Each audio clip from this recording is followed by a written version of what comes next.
Welcome to Women and Films. I am Camille Shukoya. The push for gender equality and women and girls empowerment are gaining powerful traction in all of our societies. But as they say, there are two sides to a story, just as there are two sides to a coin. To get a sense of what people on the other side of the society, men, a minority group, think of gender equality and women and girls empowerment and what it means to them. We took our camera to the streets of New York City to talk to people, men, asking them to share their view. What we hear from men who are willing to talk to us on camera is enlightening and might change your view on what gender equality and women empowerment mean to each group within our society. What does gender equality means to you and women empowerment?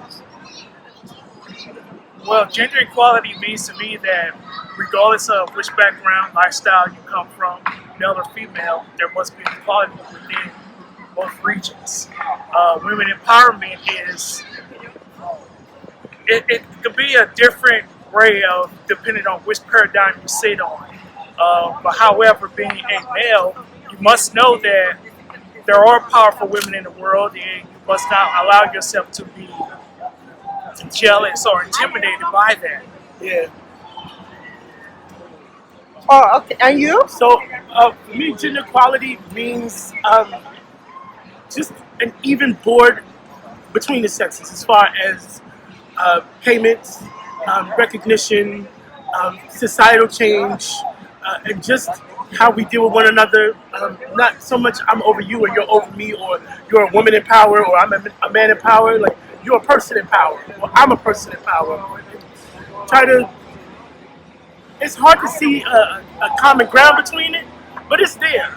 You know what I'm saying? So that's basically what that means. As far as women empowerment, being a man, it's hard for me to really comprehend what women empowerment means. Like, I can see certain inferences where women are higher ups in the police department or in certain occupational status.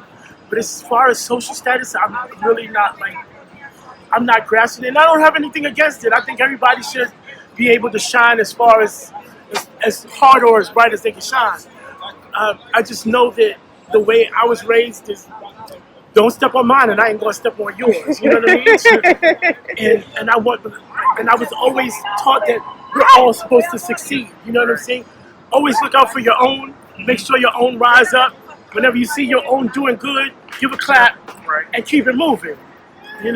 But I don't know if it's like that today because now I'm an adult and I see things differently, and sometimes I see the situation can backfire. You know what I'm saying? Like the Me Too movement? Yeah, I think it's lost its impact because it turned around being that they were backbiting men in power and getting back at men who did them wrong in certain. And I don't think that's fair. If somebody did you wrong, yeah, you got to get them back. I mean, I'm down for that. But to use it as a weapon, I see it became weaponized in a lot of ways. And that's not good. Do you think that also? It has. It's an empowerment movement. It's for the individual, the lady, the young African American lady who got pushed aside by this. This goes back to even back when black women were in power during the 70s and the whole feminist movement came along and pretty much took over that. It's kind of like history repeated itself. And in history, the only way history continues to repeat itself is the fact that we didn't learn anything from the past. People pay no attention to it. Right. So this is something that is a continuous cycle that it must be broken. The Me Too movement is by far the huge shift that I guess it has happened because it is happening. But we are, you have two different spectrums when it comes to that. You have the white people side, and then you have us. We as black folks need to learn to truly stick together, especially during times like this. There's so many different stigmas in that, though. You know what I mean? It's like you have to, for black women to succeed, it's a different standard. And there's always going to be a different standard, no matter what we do, no matter how far we progress in society, quote unquote, because we always going to have to perform better than them, right? You know what I mean? I think that in a lot of ways, it's backfired on us because we're always one-upping one another. We're not supporting one another. You mean men or women? Men and women, women in general, men and women, men and men, women and women, it doesn't matter. I work in 3 different industries. I work in the music industry, I work in film, I work in architecture, and I see that, those of us who strive to be better in our industry stick together. But there's always some sort of schism and schism going on. There's always some sort of schism and schism happening. You understand? And for me, as far as people of color is concerned, well, it goes to the Reconstructionist era where, after slavery, they weren't hiring black men to be sharecroppers. They were hiring black women, and black women became the breadwinners. And as soon as they became the breadwinners, they had more say. You dig what I'm saying? And that caused a rift because, now you're not working, I'm working, now I'm doing this and I'm doing that. And I think that's where it began, and that's a lot of us are stuck in, how's she going to talk to me like that? I'm a man, and just because she's making more money than me don't make she. And it's not about that. It's about succeeding. It's about moving to that next. You understand? So what you're talking about, what you just mentioned, is something that, in the black community, we don't talk about. At all. About how that period affects and still carrying on and the way. Answer to those things. Because, and it might be some of the reason why men don't support women in the black community because of what happened 100 years ago. What is it? It's indicative of, the era today is indicative of that. What happened? We don't answer to those things. We don't look at those things and say, okay, this shit happened to us. Let's study it, get past it, and move on. We hold on to it. And black people have a way of bitching and moaning about shit, but don't never fight to change nothing. You know what I'm saying? And do you agree with that? It's kind of like you think of generational curses. Yeah. How can something that my great-great-grandfather went through affect me today? How would I know about something about that happening affect me today? It's like it's embedded, and it just keeps getting bogged down until it's talked about. Until we faced with the issue, and we truly sit down and we talked about it and get to know, okay, that happened. Let's move past it. Among ourselves. Yeah. Among black people. Among black people, but see, then the conversation has to take on a larger stance because once we handle it, we'll see more of this. Like you see a black and white couple, you'll see. We're supposed to stick together as people. Okay, as a people and as people in general. You look out for your one another. My grandmother always says, you must take care of your one another. You know what I mean? Look out for each other and help each other and tighten each other up when we see we need to be tightened up. But we don't do that because we're afraid of each other now. I don't know when that began, but it trickles down into all the other facets of our existence, like women empowerment and gender equality and payment equality and all these other things. There are reasons why they existed. What are those reasons? Do we answer to those reasons? Do we look at what those reasons are and say, okay, this happened, and why did this happen? Okay, this can't happen again. Okay, now that we know that we can't happen, we put it away, we box it up, and we put it on the shelf, and we leave it there where it's supposed to be. It happened, you move on. And that's indicative of America as on a whole. Things happen in America that we don't look into, that we don't answer to, we don't chase down and destroy.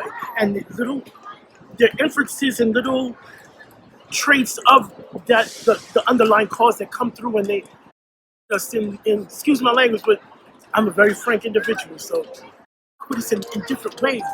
And this is just one of the ways.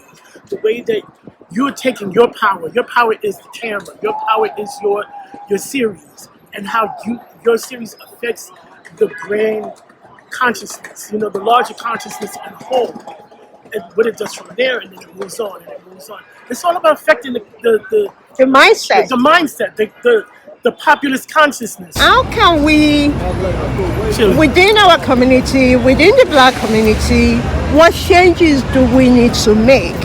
You are guys, what changes do men need to make to support women? And comfortable in themselves. And what can women do to allow that, to also encourage that, because it goes both ways. It comes down to human nature in general, support. Yeah. Just support. Yeah. Support one another. Say for instance, I walk through the streets of New York. You'll have some people who are friendly, some are not. But I get mean mugged by another brother, and that kind of affect me in a way. Yeah, that takes the power away from you. Like, I don't really personally know him. I was just about to touch on that. But at the same time, that same individual could see you walk past, say for instance, someone like him, some Caucasian, Mexican, and not give a look, and not even bat an eye. Not even bat an eye. But you always feel like you gotta battle me, like we gotta fight. Imagine if we acknowledge each other. We didn't even have to say nothing. Just a head nod. If every brother and sister just nodded and acknowledged, you know how much power we would have?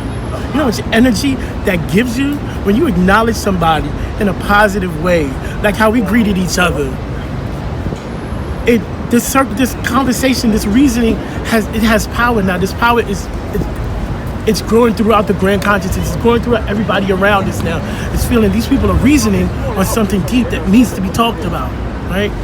Imagine just us, if every Black woman acknowledged every Black woman, just with a head nod. If every brother acknowledged every brother with a head nod, that's it.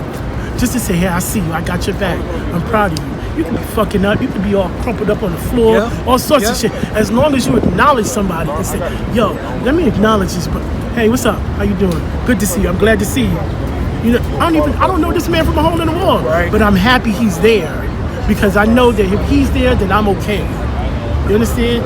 To know that you're safe in your own surroundings, we don't do that for each other. You don't see.